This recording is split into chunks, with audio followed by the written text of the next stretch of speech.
Hello বন্ধুরা, আজকে নতুন আবার একটা কন্টেন্ট নিয়ে আসলাম আপনাদের সামনে। কন্টেন্টটা শুরু থেকে দেখতে থাকুন। আজকের ভিডিওটা হচ্ছে ধৈর্য ধরো, অপেক্ষা করো, সময় হলে সব পাবে। ধৈর্য ধরে কোনো মানুষ যদি সৃষ্টিকর্তা ঈশ্বরের উপর ভরসা করে চলে এবং অপেক্ষা করে, তার জীবনে কিন্তু সব কাজ হবে। সফলতা তার জীবনে আসবেই আসবে। ধৈর্য এবং সহ্য গুণ বড় গুণ। এই গুণের উপরে আর অন্য কোনো গুণ নেই। ধৈর্য সহকারে কাজ করে যেতে হবে এবং তার উপরে ভরসা করে চলতে হবে এবং অধীর আগ্রহে পথে থাকতে হবে।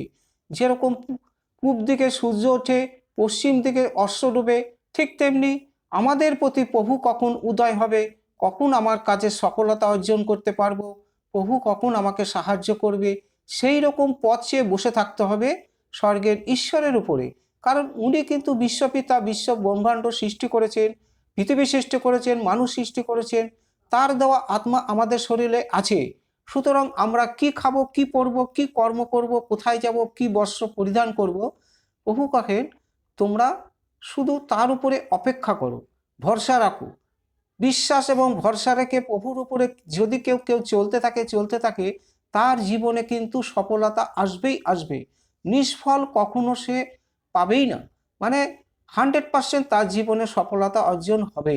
শুধু তার উপরে চেয়ে থাকো, ভরসা করে, যে প্রভু আমাকে একদিন না একদিন এই কাজটা, এই যে কাজটা আমি হাত দিয়েছি, এই কাজে সফলতা আমি পাবো। আমি ঠিক একদিন না একদিন 100% আমার এই কাজ প্রভু আমাকে ঠিক উদ্ধার করে দেবে এবং আমাকে শক্তি যোগাবে এবং ধীর স্থির নম্র থাকতে সাহায্য করবে এবং সেই শক্তি দ্বারা কাজটা কমপ্লিট করে আমি সফলতা অর্জন করতে পারবো। তাই ধৈর্য ধরে অপেক্ষা করো, তোমার জীবনে সব পাবে। হালেলুয়া। তাই এখানে একজন ভাববাদী বলেন, আর একটি গুরুত্বপূর্ণ ক্ষেত্রে অঙ্গীকার প্রয়োজন হলো, তা হলো দান করা। ঈশ্বর আমাদের এত বেশি দিয়েছেন যে তাকে কিছু ফিরিয়ে দিতে এবং পৃথিবীতে তার কাজের জন্য দিতে চাওয়া স্বাভাবিক। আপনি যখন সাহায্য পান, তখন তাকে সাহায্য করতে চাওয়া কেবলমাত্র স্বাভাবিক। আর উপায়গুলির মধ্যে একটি উপায় যা আপনি করতে পারেন, তা হলো আপনার মানে সাহায্য করে সেই পরিচর্যাকে, এবং সেখানে আপনি বিশ্বাস করেন ও সেখানে অঙ্গীকার হতে দেওয়া। ঈশ্বরকে আমরা যা কিছু দেই, তিনি তার থেকে অনেক বেশি গুণ আমাদের ফিরিয়ে দেন। আমরা ঈশ্বরকে যে সমস্ত জিনিস দান করি, তার থেকে তার অনেক বেশি কিন্তু আমাদের ফিরিয়ে দেন। তার বাক্য বলে, আমরা যা বুনি তাই কাটি।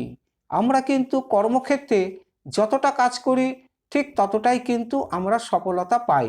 তাই এখানে বাইবেলের ভাষায় লেখা আছে, তার বাক্য বলে, মানে প্রভুর বাক্য বলে, আমরা যা বুনি তাই কাটি। হালেলুয়া।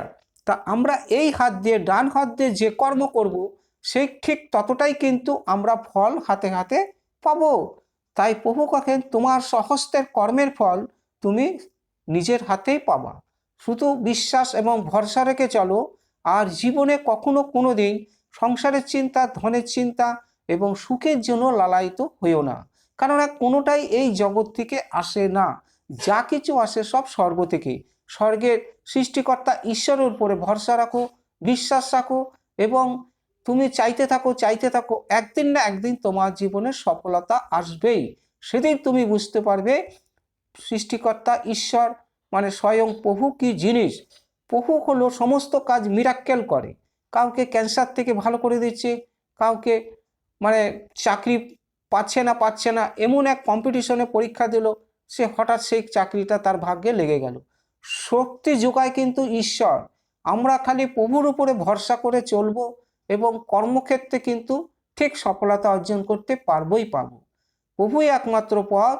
এই পথ দিয়ে যে চলবে, সে জীবনে সফলতা পাবেই পাবে। তাই ঈশ্বরের উপর হাত বাড়াবে এমন লোক পৃথিবীতে নেই। তাই তার উপরে ভরসা এবং বিশ্বাস করে চলতে হবে এবং প্রভুর কাছে লাগাতার প্রার্থনা করে যেতে হবে যে, হে প্রভু, হে ঈশ্বর, তুমি আমার জীবনে আসো, আমার কাজটা তুমি সাকসেসফুল করতে সাহায্য করো, আমাকে শক্তি যোগাও এবং পথ দেখাও। আমি তোমার পথেই হাঁটবো। আজ হোক কাল হোক, একদিন আমি নিশ্চিত সফলতা অর্জন করতে পারবই। তাই ধৈর্য ধরে অপেক্ষা করলে তার জীবনে সব পাবে। হালেলুয়া। তো আজকের কন্টেন্টটা এই পর্যন্ত। সবাইকে জয় যিশু। আপনারা ভালো থাকুন, সুস্থ থাকুন, আর মঙ্গলময় প্রভুর যেন আশীর্বাদ আপনাদের সবার মাথায় থাকে। দুঃখ কষ্ট অভাব থেকে প্রভু যেন আপনাদেরকে সব দূর করে দেয়। আর যদি ভিডিওটা একটু ভালো লাগে একটা সাবস্ক্রাইব দেবেন, কারণ এর থেকে ভালো ভালো ভিডিও কিন্তু সবার আগে আপনাদের কাছে যাবে। সবাইকে জয় যিশু। আমেন।